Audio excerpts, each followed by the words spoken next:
Hey guys, welcome to the Nick and Maddy show. Nick, Hustlin' Horsepower. Maddy from Lady Gangster Racing. We're calling it the Nick and Maddy show now. I don't know, episode 1. Jeez. We're starting off and Nick's got the hiccups over here, so it's going smooth. That's because I don't know where my chocolate chip pretzels are. In my car, where you told me to put them. Oh, okay. You've had the hiccups for like 15 minutes now. So guys, Should I scare you? Should I push you off the seat? no. All right. It's too dang cold for that. I agree. Okay. We took a couple days off to relax and gather our thoughts, figure out where we want to go from here. PRI is coming up, so I told Nick, we should just focus on PRI, what we need to get done for PRI, who we need to talk to, the things we got to, figure out for 2022 for this car, and what our schedule is going to be like for the race season. So that's what we've kind of done the past, 2 days or whatever. Yeah, trying to reevaluate things and come up with a new game plan. I just couldn't run this car and possibly put someone else in a position that we've been put in. If it was untested. Yeah. Yeah, you didn't want to show up to this race untested. So we could have made it without any testing. I got the car sitting here as a roller right now. It could literally run and make a pass down the track in 8 hours. And I spent 45 minutes putting the wheels and tires and stuff on it. Everything was done. Yeah, you can see the tire in there. You can see the front suspension up in there and everything like that. So the car was dang near close. Needed to add a couple more body mounts, tin work, and windows. And get the drive shaft shortened. And it could have ran, yeah. And we could have made the pass. But Thursday morning, I was just like, what do we do? And parts showed up Thursday. Yeah. At 11:30. And we needed to leave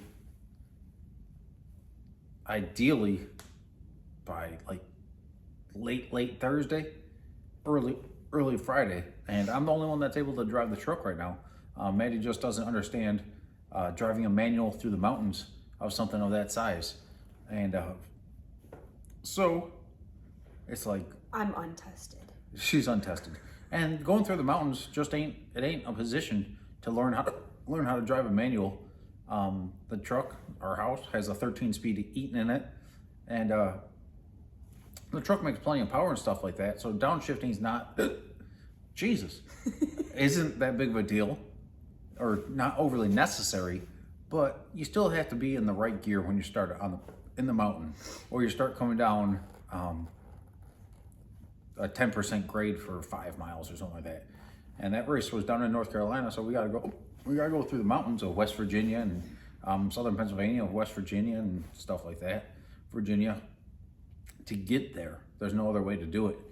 And it's only a 12 to 13 hour ride, but you gotta sleep at some point and everything else. So I was dang near there with the building part essentially, but right now we're gonna cut the car apart. We got it to a roller, and we're going to make it not a roller shortly after PRI, and then we're gonna start on once I get this car done, we're gonna start on a project for Maddy. Do I give them some hints to that? No. Okay, no hints. But our buddy CB down in North Carolina has a project for Maddy, so we're gonna start on that. We're gonna go pick that up soon. Yeah, probably early New Year's. So look out for that build. That'll be on my Lady Gangster. Some people are complaining about the uncookie cutterness of this car, and her car's in no way, shape, or form going to be a cookie cutter. But if you want to see us come out with something that's, or if you want to try to outlaw us for doing something old school like this, well, give us the tools to do something a little bit more along the lines and see what happens. So, yeah. I might take off some of the good parts off this car, put them in that car, and yeah, you'll see something special. You'll see something special out of that car. So, fortunately enough, we could do everything ourselves essentially. I build my own motors, do the own chassis work, build the own rear ends. There's not much I don't do ourselves, so cost of materials and stuff like that, and the things that you can't buy or can't build yourself, like I can't build the shocks, I can't build converters, I can't build transmissions. Well, I've thrown transmissions together, but that's not my specialty.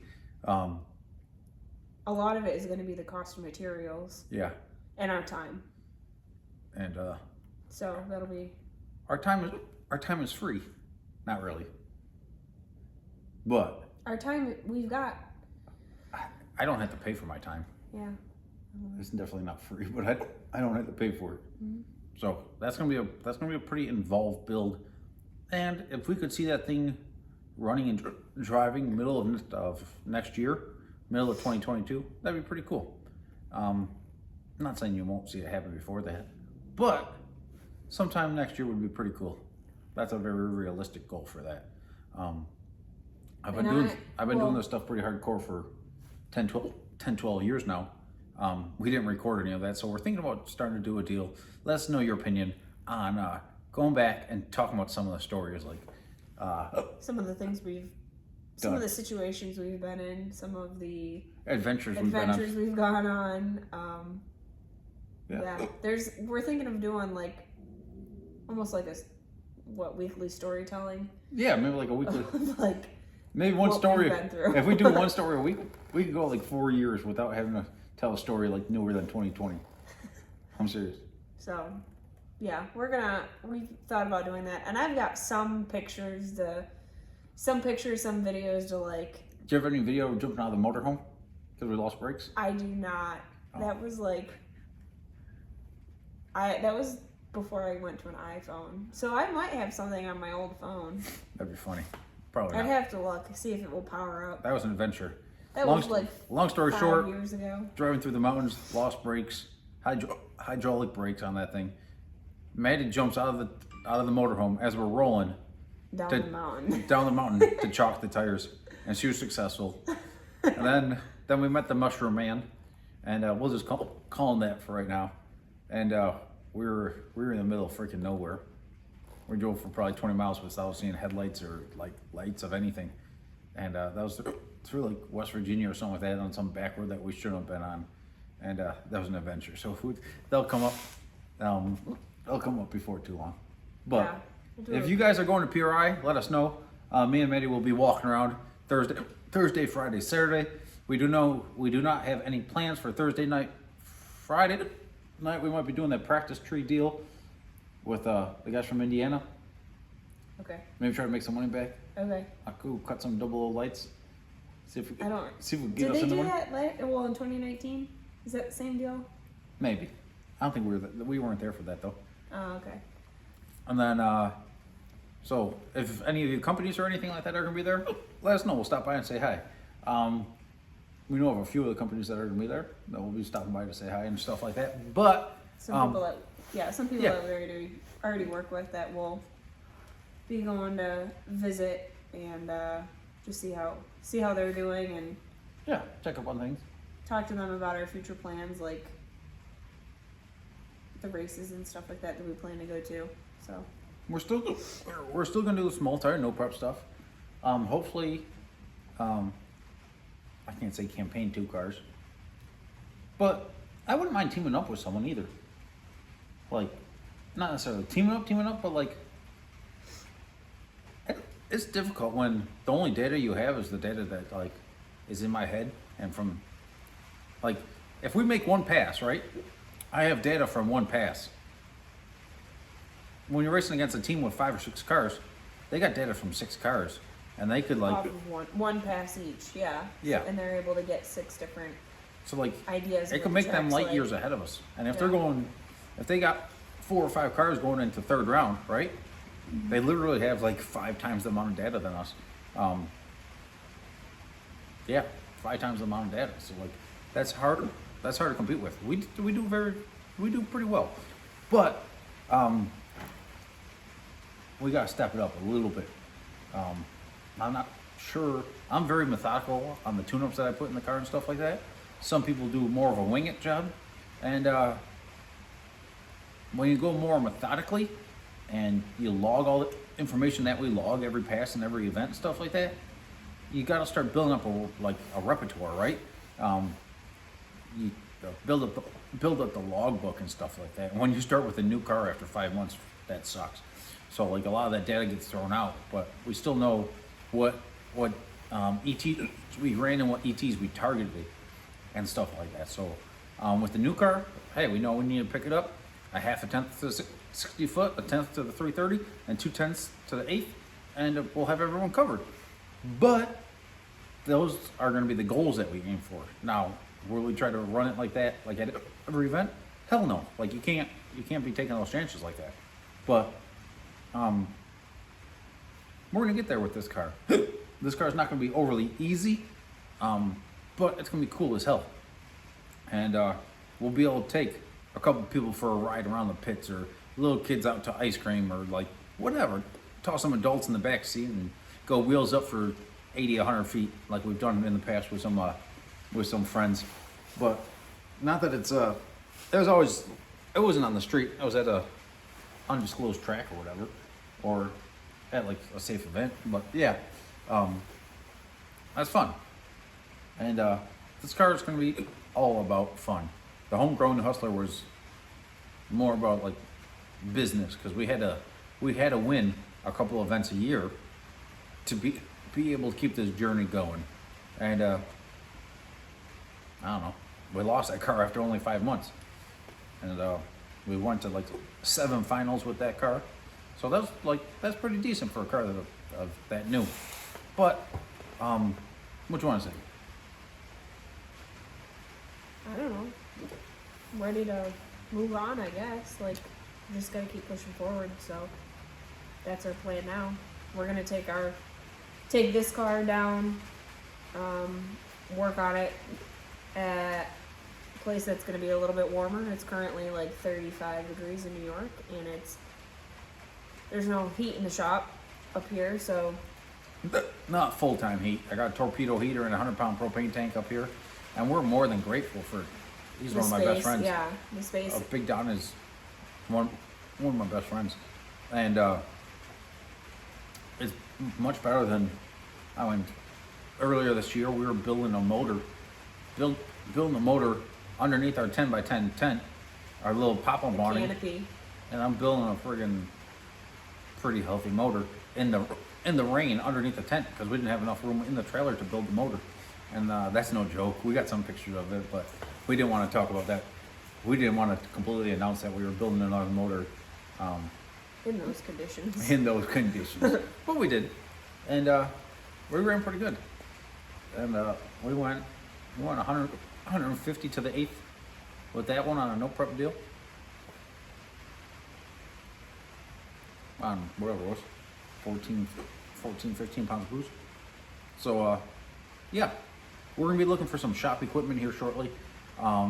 I'd like to find a 110 220 TIG welder, metal brake, slip roller, a finger brake. Lathe. I'd love to find a lathe, but maybe like a mill drill lathe combo, like a little Smithy or something like that. So if you guys know of any of that stuff used, also looking for a tubing bender, hydraulic. I can't do a completely manual tubing bender because of my health issues and stuff like that. I gotta be able to have it hydraulic or something that's affordable enough that we could convert it to hydraulics. I just can't. I don't have that abdominal strength to bend tubing manually. So yeah. What else? We're gonna need that stuff to get this car done and work on my car and. Yep. Get after it. Yeah. So guys, what? Maybe tomorrow we'll start like. What kind of video? Do you have some video left for this car? I do. Up and down the point that it's sitting at? I think I've got one more video, and I didn't want to post it yet because everybody was at Dig or Die, and that was like a weekend long event. People are now going to be driving home from Digger Die and all that. So I'll probably post it tomorrow. And we're going to do the live video tomorrow. So we're gonna probably do some challenge. we'll probably do some small videos at PRI. If you guys have any companies that you want us to check out or something like that, let us know, and we could either do like a product highlight for you if that's what you want to see, or we'll be doing some videos with a couple of companies that we're dealers for, and so on and so forth. So let us know. We appreciate the support, guys. Nick from Hustlin' Horsepower and Maddy from Lady Gangster Racing. I'm not so enthusiastic as you Speak it's up. cold. Bro, you've been here for like 45 minutes. I've been here for like 5 hours with no heat. I know. I don't like the cold. Yeah. More than likely, we're going to be in Southern Ohio starting probably January 1st. And cutting this car in half. And then once this car is done, when I say done, like I mean ready to test, and maybe after a week of testing or something like that down south, we'll start our Maddy's project. So stay tuned. Yeah, we'll get videos. I've always said it that we'll get videos posted out, but I've got a lot of like content built up that we can go through and edit now. So Yeah, like 26 build videos on the Homegrown Hustler that doesn't even exist no more. Well, a lot of the chassis and stuff like that will, like I know you're gonna redo some of this to fit the body of the car and to It's fit. being cut, right? I know, but the front and all that will still, like the main, like the halo and Yeah, the all halo. of that. Front suspension. Yeah, all of that will be the same. So So guys, we appreciate it. it's relevant. Relevant. Time to get out of here. It gets cold. Yeah. I'm past cold. Do you see my breath? No, but I can smell it. Yeah, your breath. All right. Bye, guys.